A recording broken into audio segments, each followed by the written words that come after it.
Selamat datang di media pembelajaran online. Selamat pagi, Namo Buddhaya.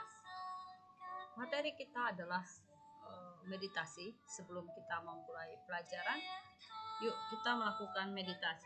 Melakukan doa. Kita baca nama Karagata. Tangannya Anjali, kita namaskara Karagata. Arahang sama sambuddho bhagawa Udang bhagawantang abhiwademi Swakato bhagawata dhammo dhammang namasami Supatipano bhagavato sawaka sangho Sanggang namami. Oke, kita duduk hening dengan rileks, mata terpejam, perhatikan dan sadari napas kamu, rasakan di dalam hati, menyadari napas masuk. Saya tahu saya bernapas masuk. Napas keluar, saya tahu saya bernapas keluar. Masuk, keluar. Napas masuk, saya tenang.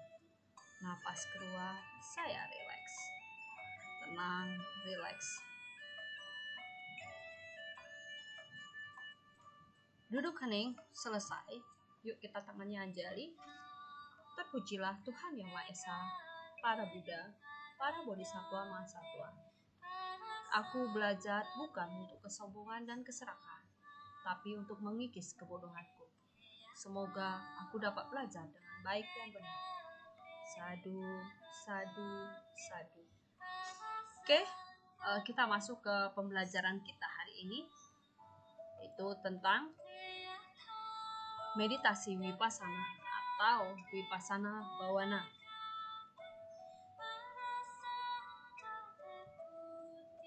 Tujuan pembelajaran,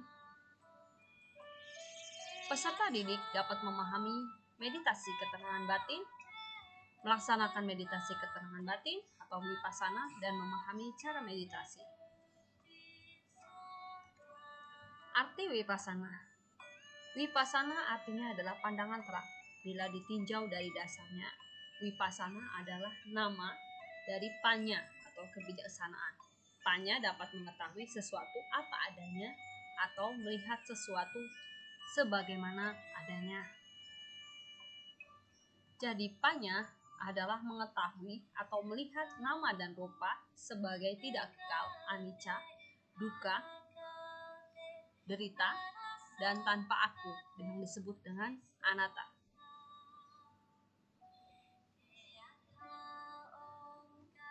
Pengertian Vipassana Bhavana.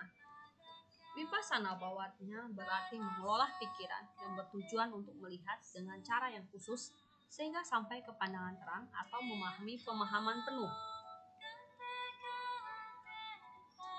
Vipassana Bhavana adalah pengembangan pandangan terang yang terdiri atas 4 macam perenungan, yaitu perenungan terhadap jasmani, perasaan, pikiran, dan kesunyataan dhamma atau kebenaran mutlak. Vipassana Bhavana merupakan jalan menuju nibbana. Tujuan melaksanakan meditasi pandangan terang adalah untuk melihat pandangan terang atau pengertian yang benar. Dengan pengertian benar yang dimiliki, selanjutnya seorang dapat melihat yang benar dan yang tidak benar. Melihat kekotoran batin dengan cara melenyapkannya.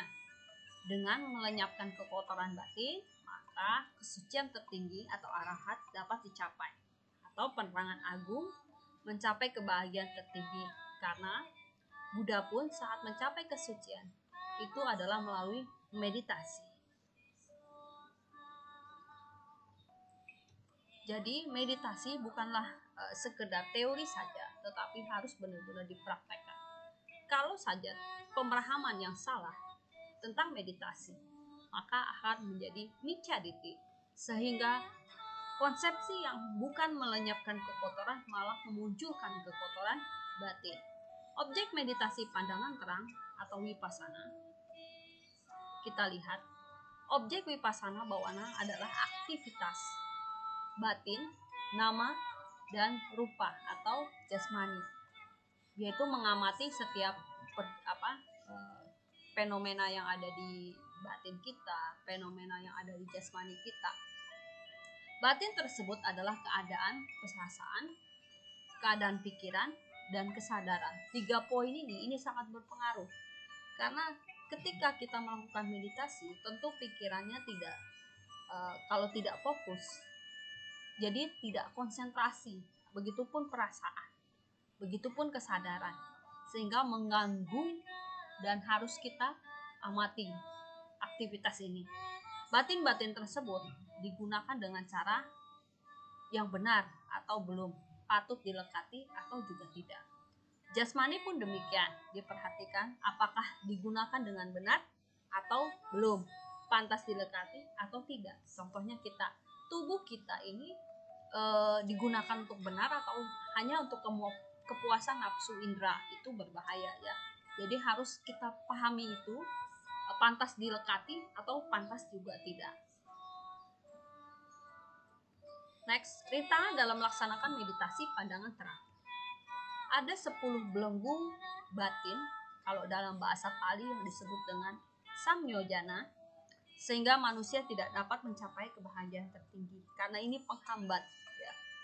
Apa saja 10 itu? Kita lihat. Pandangan salah atau pengertian salah tentang jiwa yang kekal atau sakaya diti dalam bahasa Pali. Jadi menganggap bahwa tubuh ini kekal, menganggap bahwa sesuatu yang di bumi ini kekal, itu adalah pandangan yang salah ya.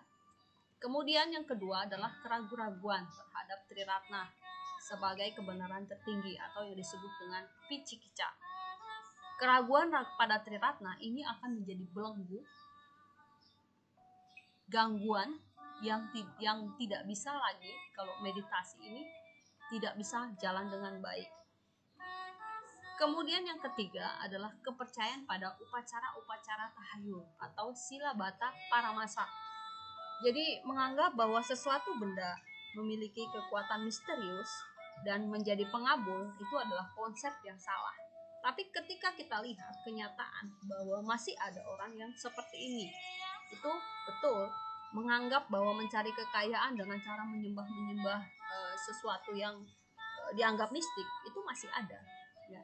Dan selama orang masih memiliki kepercayaan seperti ini akan terhambat dan tidak akan bisa mencapai pandangan yang baik atau pandangan terang dalam melakukan hal-hal meditasi, malah terbelenggu.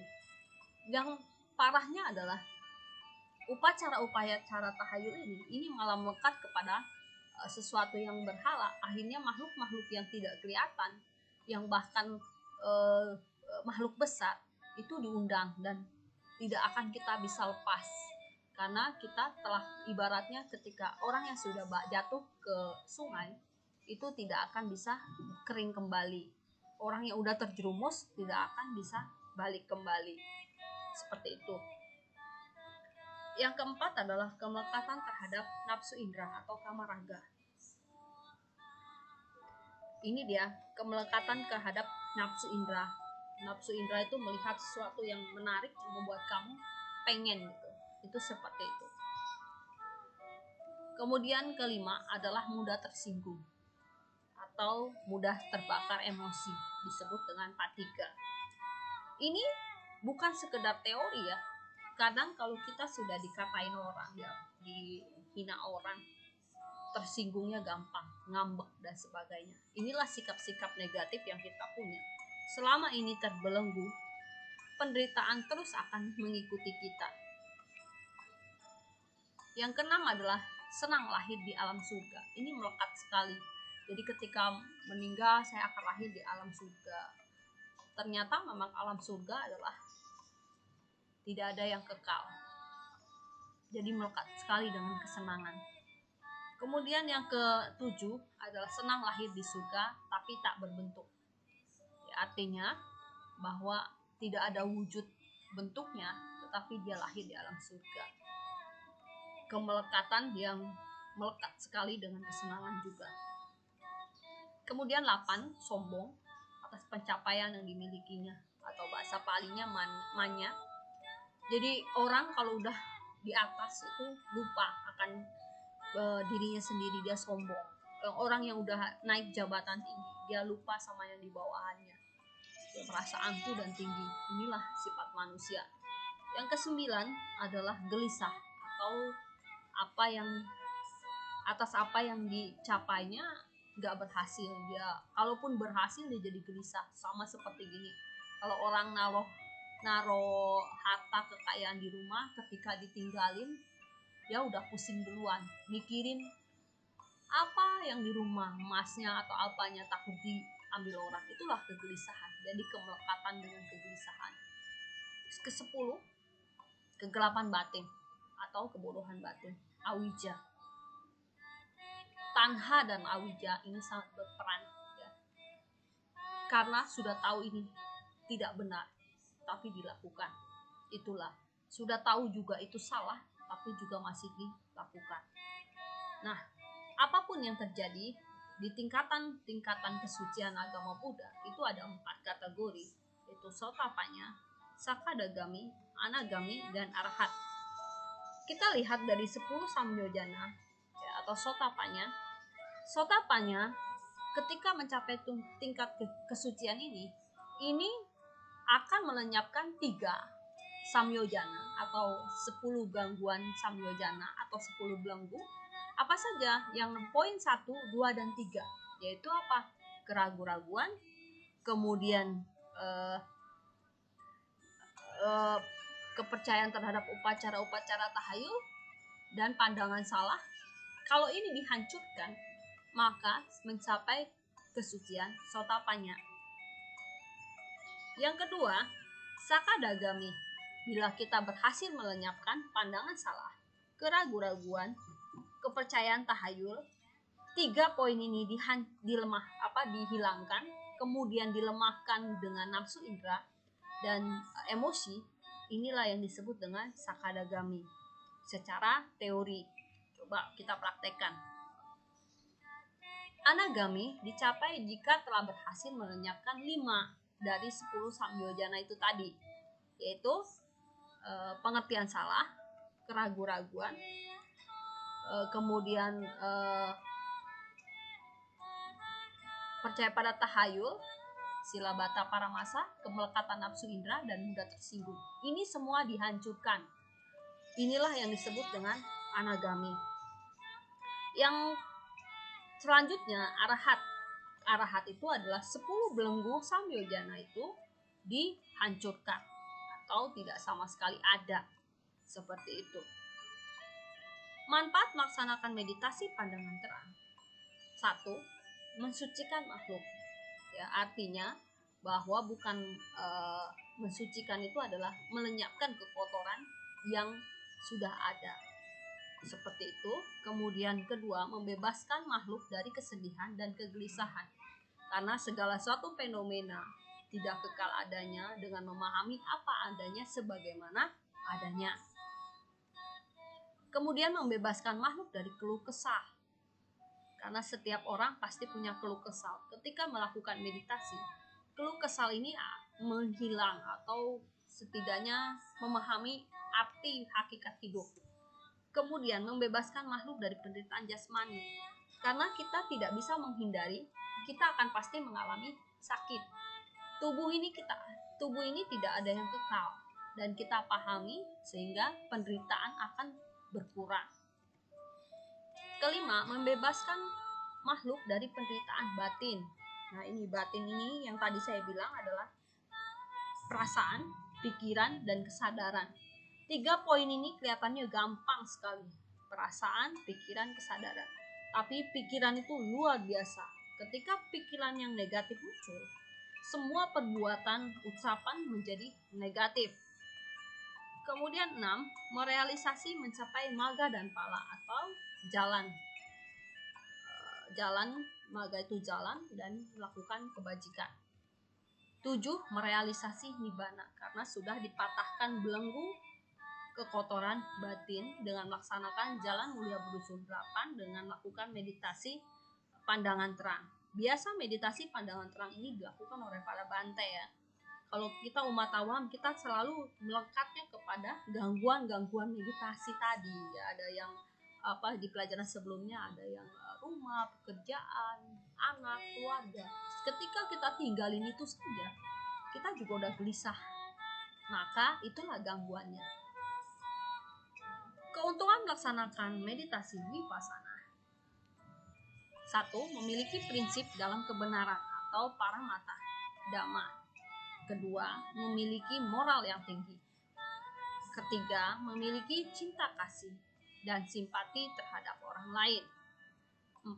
Lebih mengenal diri sendiri. 5. Terbebas dari kesombongan dan pandangan salah. 6. Memiliki rasa syukur dan terima kasih. 7. Dapat melihat hidup dan kehidupan secara wajar. 8. Memiliki 16 pengetahuan atau jnana. Sekian dulu materi kita. Terima kasih. Nanti kita lanjutkan lagi di meditasi tetap Vipassana Bhavana di part pertemuan ke-12.